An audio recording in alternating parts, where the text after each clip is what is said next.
Asian paints के numbers कुछ देर पहले, शो शुरू होने से जस्ट पहले वो एशियन पेंट्स के नंबर्स आए थे। निफ्टी का एक ही नंबर आना था। नंबर स्क्रीन पर आ जाएंगे और नंबर्स पे बात करने के लिए अब हमारे साथ शेर खान बाय बीएनपी पारिबा के कौस्तव पावस्कर जुड़ते हैं। कौस्तव भाई, गुड आफ्टरनून। अच्छा, ये रेवेन्यू जो कौस्तव देख रहे थे हम लोग, वो मिस है मेरे ख्याल से 500 करोड़ रुपए के आसपास का मिस। मार्जिन जो हम लोग एक्सपेक्ट कर रहे थे बैंग इन लाइन आते हुए, कैसे रीड करूं इन नंबर्स को? ये मिस क्या है? ये एक तो हम ऑलरेडी फैक्टर इन करके चल रहे हैं, ऐसा नहीं है कि हमें नहीं पता था कि फेस्टिव डिमांड शिफ्ट हो गई है इस साल, मॉनसून इरेटिक थे। तो आप कैसे रीड करो इन नंबर्स को? ये वॉल्यूम ग्रोथ एक्सपेक्टेशन से कम आना दिक्कत वाला है या ठीक है, seasonality at play? Volume growth अगर देखेंगे हम तो 6% वॉल्यूम ग्रोथ आया है और स्ट्रीट एक्सपेक्टेशन था around 7 to 9% kind of volume growth.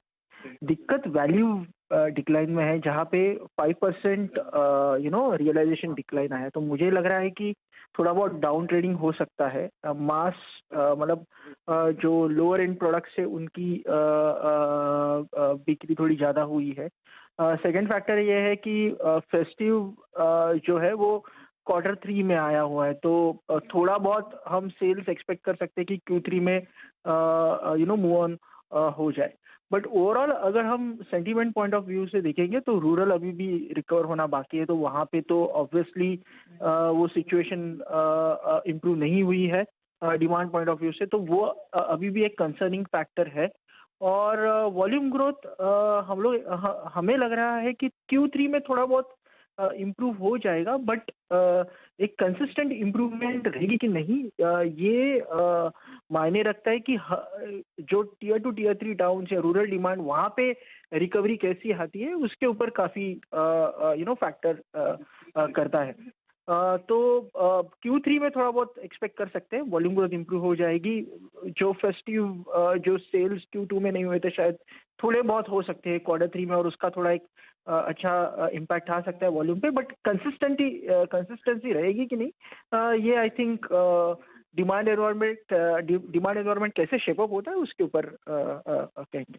ये सिर्फ एशियन पेंट्स के केस में नहीं, सारी एफएमसीजी कंपनी, सारी कंजम्पशन कंपनियों से जुड़ा हुआ है कि H2 कितना बेहतर होगा, क्या थर्ड क्वार्टर में त्योहारों के चलते डिमांड ग्रामीण इलाकों में पिकअप होगी या नहीं। ऐसे में कौस्तव, मेरा सिंपल सवाल है कि 2987 पर अब आपकी क्या राय है? क्या स्टॉक जितना रिएक्शन नंबर्स पर दिखाना था दिखा चुका है अब 2.5-3% नीचे, या फिर और वीकनेस आएगी? और आपका कन्विक्शन क्या कह रहा है, अक्यूमुलेट कर रहे हैं या नहीं? देखिए, हमारा होल्ड रिकमेंडेशन है। हालांकि ये जो है हमने देखा है कि ओवरऑल डिमांड एनवायरनमेंट का इम्पैक्ट जो वॉल्यूम्स पे है और जो सिचुएशन, बट इम्पॉर्टेंट फैक्टर अभी भी है, प्ले आउट होना बाकी है कि ग्रासिम की एंट्री जो एक्सपेक्टेड है Q3 में, तो उसका कॉम्पिटिटिव इंटेंसिटी कितना रहेगा और उसका एशियन पेंट्स के मार्जिन्स पे क्या असर हो सकता है, ये एक जो रिस्क फैक्टर है वो अभी भी है। सो हालांकि जब हमें मालूम है ग्रासिम एक बड़ा प्लेयर है, ऑलरेडी उसका काफ़ी अच्छा डिस्ट्रीब्यूशन पोजीशनिंग है, तो उसका वो से फायदा होता है, उसका इम्पैक्ट एशियन पेंट्स के सेल्स और मार्जिन्स पे कैसे रहेगा, ये आई थिंक ये स्ट्रीट ऑब्जर्व करेगा। तो इसलिए मुझे लग रहा है कि अभी भी स्टॉक में